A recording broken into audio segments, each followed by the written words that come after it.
সবচেয়ে বেশি পাপ হয় চোখের গুনাহ। আমার মোবাইলে আমি হারাম কিছু দেখব না। আমার ফেসবুকে যদি কোনো ফ্রেন্ডের, কোনো বন্ধুর লিস্টে থাকার কারণে খারাপ কিছু আসে, ওকে আনফ্রেন্ড করে দিব। কোনো পেজ থেকে খারাপ কিছু আসে, ওটাকে আনফলো করে দিব। কোনো নিউজ পোর্টাল থেকে বাজে কিছু আছে, ওইটাকে ব্লক করে দিব। কোনো গ্রুপে থাকার কারণে খারাপ কিছু আসে, ওই গ্রুপ থেকে লিভ নিয়ে নিব। সোজা কথা, আমি হারাম থেকে বাঁচার জন্য চেষ্টা করবো, কারণ আল্লাহ বলেছেন ওয়ালা তাকরাবুজ জিনা, জিনার কাছেও যেও না। যুবক ভাইরা আমার, আপনি আজকে একটা আর্টিকেল পড়বেন, খারাপ নোংরা একটা নিউজ পড়বেন, একটা মেয়েকে নিয়ে বাজেভাবে একটা নিউজ করেছে একটা বই কোনো প্রতিষ্ঠান কিংবা কোনো বড় মিডিয়া, আপনি সেটা আজকে পড়লেন। কালকে একটা ভিডিওতে একটা মেয়ের অঙ্গভঙ্গি, তার শরীরের বিভিন্ন অঙ্গ প্রত্যঙ্গ দেখলেন, হারাম মজা নিলেন। আপনি পরশু আরেকটা হয়তো ভিডিও ক্লিপ দেখলেন, অশ্লীল কিছু দেখলেন, আপনার মনটা অস্থির হবে। আপনি চোখের জেনা থেকে মনের জেনায় চলে যাবেন, আপনি অনেক জেনায় চলে যাবেন। আপনার বৈবাহিক জীবন ধ্বংস হবে, ঈমান আমল ধ্বংস হবে, আপনি ইবাদতের স্বাদ থেকে বঞ্চিত হয়ে যাবেন। এই জন্য স্মার্টফোন ব্যবহার যারা করবেন, এই গুনাহ থেকে বেঁচে স্মার্টফোন ব্যবহার করা মানুষ এখন সোনার হরিণ হয়ে গেছে। ঠিক না ভাই? ঠিক। আমরা যতগুলো পয়েন্ট বলছি, মধ্যে সবচেয়ে গুরুত্বপূর্ণ হলো এই পয়েন্টটা। বিধায় মোবাইল ফোনে হারাম কোনো কিছু দেখার ব্যাপারে আমাদের সবচেয়ে বেশি সতর্ক থাকতে হবে, সেটা দেখা থেকে সাবধান, আপনার বিরত থাকতে হবে। আল্লাহ তাআলা আমাদেরকে তৌফিক দান করুন। অনেক যুবকরা আমাদের কাছে প্রশ্ন লেখেন, ভাই আমরা মাস্টারবেশনে আক্রান্ত, হস্তমৈথুনে অভ্যস্ত হয়ে গেছি, বাঁচতে পারি না। এর প্রধান কারণ হলো এই মোবাইল ফোন।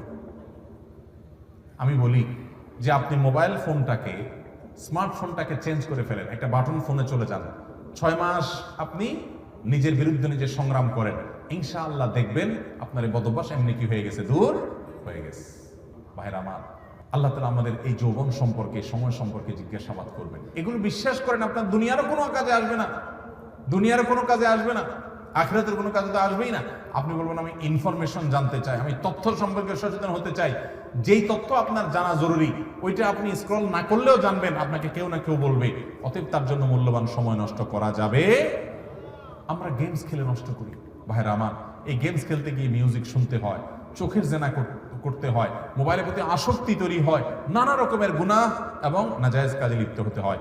এই জন্য মোবাইল ব্যবহারে অতিরিক্ত সময় ব্যয় করা, ইউটিউবে, ফেসবুকে, গেমসে ঘন্টাকে ঘন্টা ব্যয় করা, এটা মোবাইল ব্যবহারের আদবের শিষ্টাচারের খেলাফ এবং গুনাহের কথা। এটা করা যাবে না, নিয়ন্ত্রণ করতে হবে। বেশিরভাগ লোকই মোবাইল ব্যবহার করতে গেলে নিজের টাইমে নিয়ন্ত্রণ করতে পারে না। আল্লাহ তাআলা আমাদেরকে নিয়ন্ত্রণ করার তৌফিক দান করুন। একজন মুসলমান মোবাইল ফোন ব্যবহার করবেন, কিনবেন, কেন? তার উদ্দেশ্য কি হবে? যদি তার উদ্দেশ্য হয় এর মাধ্যমে ডাটা সংগ্রহ করা, বিভিন্ন তথ্য আদান প্রদান করা, যোগাযোগের সুবিধা হওয়া, এই জাতীয় উদ্দেশ্যগুলো আছে, বৈধ উদ্দেশ্য আছে, তাহলে এই উদ্দেশ্যে যদি কেউ মোবাইল ফোন কিনে, সেটা বাটন ফোন হোক, স্মার্টফোন হোক, সেটা কেনা জায়েজ। আর যদি কেউ ইবাদতের উদ্দেশ্যে এটা কিনে, কারণ ইন্নামাল আমালু বিন্নিয়াত, আপনি উদ্দেশ্য কি উদ্দেশ্য নিয়ে আপনি কিনেছেন সেটাই দেখার বিষয়। উদ্দেশ্য যদি সওয়াব আহরণ করা হয়, উদ্দেশ্য যদি হয় আল্লাহর পথের মাধ্যমে মানুষকে আহ্বান করা, উদ্দেশ্য যদি হয় এর মাধ্যমে নিজে ইলম অর্জন করা, উদ্দেশ্য যদি এখান থেকে কোরআন তেলাওয়াত করা, ভালো ভালো জিনিসগুলো গ্রহণ করা, হারাম থেকে বেঁচে থেকে এভাবে চলবেন, এই উদ্দেশ্য নিয়ে যদি আপনি করেন, তাহলে আপনার এই মোবাইল ফোন কেনাটা শুধু জায়েজ নয়, বরং ইবাদতে পরিগণিত হবে ইনশাআল্লাহ।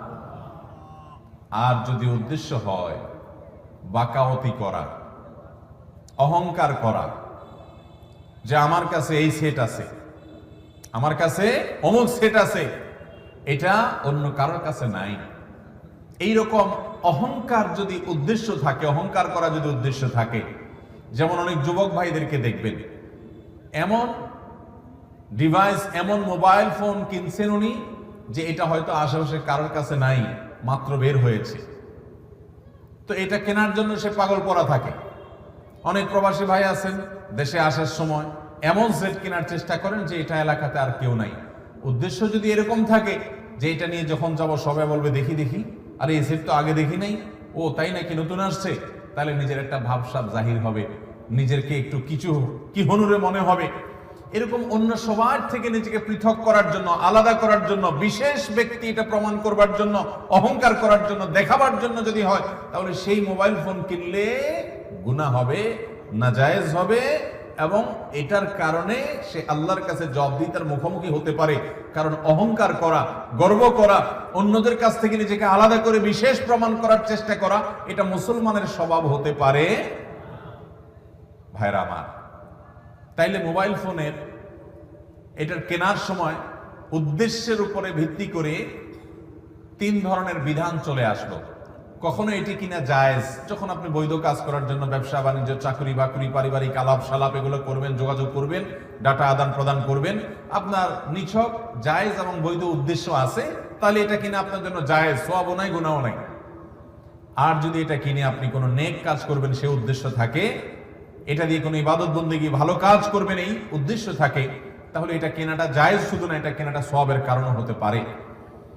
আর এটা কিনে আপনি হারাম কাজ করবেন, এটা দিয়ে হারাম ফিল্ম দেখবেন, হারাম জিনিস দেখবেন, নেটে আজেবাজে বিভিন্ন জিনিস দেখবেন, এবং বিভিন্ন রকমের মেয়েদের ছবি ছেলেরা দেখবেন, মিউজিক সহ গান শুনবেন, বিভিন্ন নায়িকা গায়িকাদেরকে দেখবেন, এবং বিভিন্ন অপকর্ম করা যায় সেগুলো করবেন। এই রকম উদ্দেশ্য যদি থাকে, অথবা যেটা বললাম উদ্দেশ্য হয়তো সেগুলো নাই, কিন্তু আপনার উদ্দেশ্য হলো আপনি ভাবসাব জাহির করবেন, সবাই থেকে নিজেকে আলাদা করবেন, তাহলে সেক্ষেত্রে এই মোবাইল ফোন কেনাটাই আপনার এই অসৎ উদ্দেশ্যের কারণে আপনার জন্য গুনাহের কারণ হবে। আল্লাহ আমাদেরকে বেঁচে থাকার তৌফিক দান করুন। লিবাসুশ শুহরা, নবী করিম সাল্লাল্লাহু আলাইহি ওয়াসাল্লাম এটি পড়তে নিষেধ করেছেন। লিবাসুশ শুহরা কাকে বলা হয়? যে পোশাক মানুষ কেনেই এই উদ্দেশ্যে যে সবার থেকে আমি আলাদা কিছু হয়ে যাব। আমাদের দেশে এক সময় পাখির ড্রেসের কথা খুব বেশি শোনা যেত। ঈদের সময় মেয়েরা বাবা মার কাছে বায়না দেখতো যে আমাকে পাখির ড্রেস কিনে দিতে হবে। পাখির ড্রেস যদি কোনো বাবা মা কিনে দিতে না পারতেন, তাহলে অনেক মেয়ে আত্মহত্যার পথেও চলে গেছে, এমন ঘটনাও পেপার পত্রিকায় আসছে। ঠিক না ভাই? ঠিক।